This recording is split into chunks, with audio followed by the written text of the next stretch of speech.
अच्छा, अब हम ये केस कंसिडर करते हैं कि हमारे पास अगर Q2 की वैल्यू पाई के बराबर हो जाए।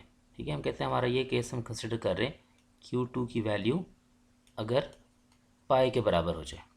ठीक है, तो इस केस में क्या होगा, ये वैल्यू हम प्लग इन करते हैं इस जैकोबियन मैट्रिक्स में, तो हमारे पास आ जाएगा जैकोबियन इज़ इक्वल टू ये वाली टर्म सारी की सारी ज़ीरो हो जाएगी, क्योंकि इसके अंदर साइन ऑफ पाई आ रहा है। ठीक है, ये वाली सारी टर्म ज़ीरो हो जाएगी। इसी तरह जो नीचे वाली टर्म है वो भी सारी की सारी ज़ीरो हो जाएगी यहाँ पर। ठीक हो गया, ये दो टर्म्स हमारे पास ज़ीरो हो गई, और यहाँ पर हमारे पास बच जाएगा साइन ऑफ Q1। ठीक है, माइनस ख़त्म हो जाएगा, और हमारे पास बच जाएगा cosine of Q1 plus Q2। तो हमारे पास जैकोबियन ये चीज़ आ जाएगी। अच्छा, इससे मुझे क्या पता चल रहा है? ठीक है, इससे मुझे क्या पता चल रहा है, अगर मैं चाहता हूँ इस इक्वेशन को देखें, delta X is equal to J times delta Q. ठीक है, और मैंने जे की वैल्यू निकाल ली। ठीक है, जैकोबियन मैंने निकाल लिया, उसके अंदर ये पहला कॉलम ज़ीरो है, और अगर इस जैकोबियन को मैं अब मल्टीप्लाई कर दूँ मेरे पास जो डेल्टा क्यू है उससे। ठीक है, डेल्टा क्यू के अंदर मेरे पास यहाँ पे डेल्टा Q1 होगा, और यहाँ पर मेरे पास डेल्टा Q2 होगा। ठीक है, तो अगर जैकोबियन को मैं इससे मल्टीप्लाई करूँ, ठीक है, तो मेरे पास डेल्टा एक्स आना चाहिए, यहाँ पर मेरे पास डेल्टा एक्स आना चाहिए। तो ये डेल्टा एक्स स्मॉल एक्स है, और ये डेल्टा वाई हो गया।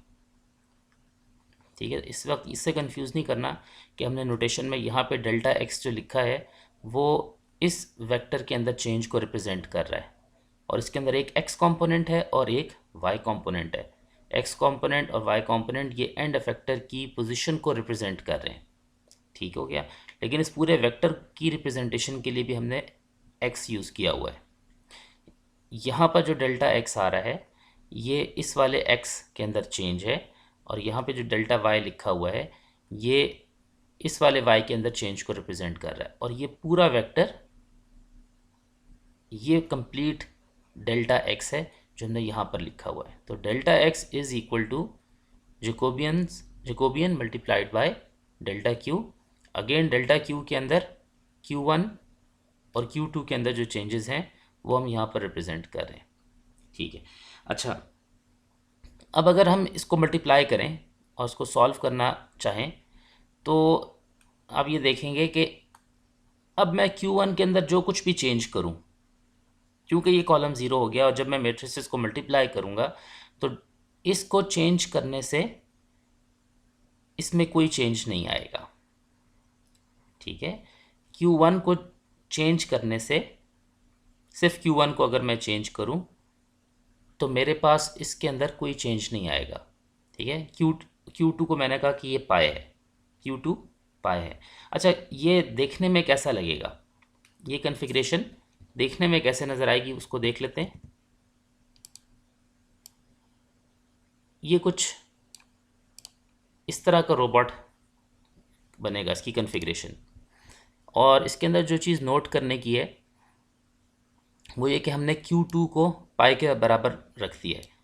ठीक है, इसका मतलब ये कि जो लिंक नंबर 2 था जो यहाँ पे आगे एक्सटेंड होता था वो फोल्ड हो गया कम्प्लीटली लिंक नंबर 1 के ऊपर, और दोनों की लेंथ चूँकि बराबर थी इसलिए उसका एंड इफेक्टर इस ओरिजिन पर आ गया। ठीक है, और इस ओरिजिन पर आके यानी कम्प्लीटली इसके ऊपर फोल्ड हो गया। अब ये बात मैं कह रहा हूँ कि अगर Q1 को मैं चेंज करूँ इस कन्फिग्रेशन के अंदर, सिर्फ Q1 को चेंज किया जाए तो ये वाला वेक्टर डेल्टा एक्स ये चेंज नहीं होगा। मैथमेटिकली मुझे किस तरह वो पता चल रहा है कि ये वाला कॉलम यहाँ पे ज़ीरो हो गया है, इसको इस मैट्रिक्स को मैं इस मैट्रिक्स के साथ मल्टीप्लाई करूँ, जिकोबियन को डेल्टा क्यू के साथ मल्टीप्लाई करूँ तो मेरे पास डेल्टा एक्स मैट्रिक्स आता है ये। लेकिन इस पर्टिकुलर कन्फिग्रेशन में जबकि Q2 पाई के बराबर हो, अब मैं Q1 को जितना भी चेंज कर दूँ, Q1 यहाँ पे चेंज होगा तो ये वाला लिंक मूव करना शुरू हो जाएगा, रोटेट करना शुरू हो जाएगा, लेकिन इसका एंड इफेक्टर इस ओरिजिन से कभी भी बाहर नहीं जाएगा। ठीक है, तो इस तरह की कन्फिग्रेशन जिसके अंदर मेरे पास एक सर्टन जॉइंट की मूवमेंट, इस केस में Q1 की मूवमेंट एंड इफेक्टर की पोजीशन के ऊपर कोई इफेक्ट ना डाले, इसको हम कहते हैं अ सिंगुलर कन्फिग्रेशन। ठीक है, इसको हम कहते हैं अ सिंगुलर कन्फिग्रेशन। तो इस पर्टिकुलर केस में क्या है कि Q2 इज इक्वल टू पाई जो हमारे पास है, it is a singular configuration, या इसको हम कहते हैं सिंगुलैरिटी। ठीक है, तो इट रिप्रेजेंट्स अ सिंगुलैरिटी या it is a singular configuration. अच्छा, इससे भी बड़ा प्रॉब्लम ये है कि अगर हम लोग इसको सॉल्व करना चाहें तो आपने देखा था कि हम लोग डिफरेंशियल किनेमैटिक्स के केस में हम ये कहते हैं कि delta Q is equal to Jacobian inverse of delta X. ठीक है, जब हम अपने कार्टीजियन स्पेस में हम ये चाहते हैं कि हमारा रोबोट का एंड इफेक्टर एक सर्टन जगह से दूसरी जगह पे चला जाए, तो हम उसको रिप्रेजेंट करते हैं डेल्टा एक्स से, और हम इंटरेस्टेड होते हैं कॉरस्पॉन्डिंग डेल्टा क्यू कंप्यूट करने में, तो उसके लिए हम ये रिलेशनशिप यूज़ करते आए थे। ठीक है, तो इसके लिए हमें जैकोबियन का इन्वर्स निकालना पड़ता है। अब अगर ये जैकोबियन आ रहा है इस Q2 इक्वल टू पाई के केस में, अगर हम इसका इन्वर्स निकालने की कोशिश करें तो पहली चीज़ जो हमें पता चलेगी कि इस पर्टिकुलर कन्फिग्रेशन में जैकोबियन का जो डिटर्मिनेंट है दैट इज़ ज़ीरो। जैकोबियन का डिटर्मिनेंट ज़ीरो होने का मतलब ये है कि अब मैं इसका इन्वर्स कंप्यूट नहीं कर सकता, इस जैकोबियन मैट्रिक्स का इन्वर्स कंप्यूट नहीं कर सकता, क्योंकि उसके अंदर डिटर्मिनेंट से डिवाइड करना होता है।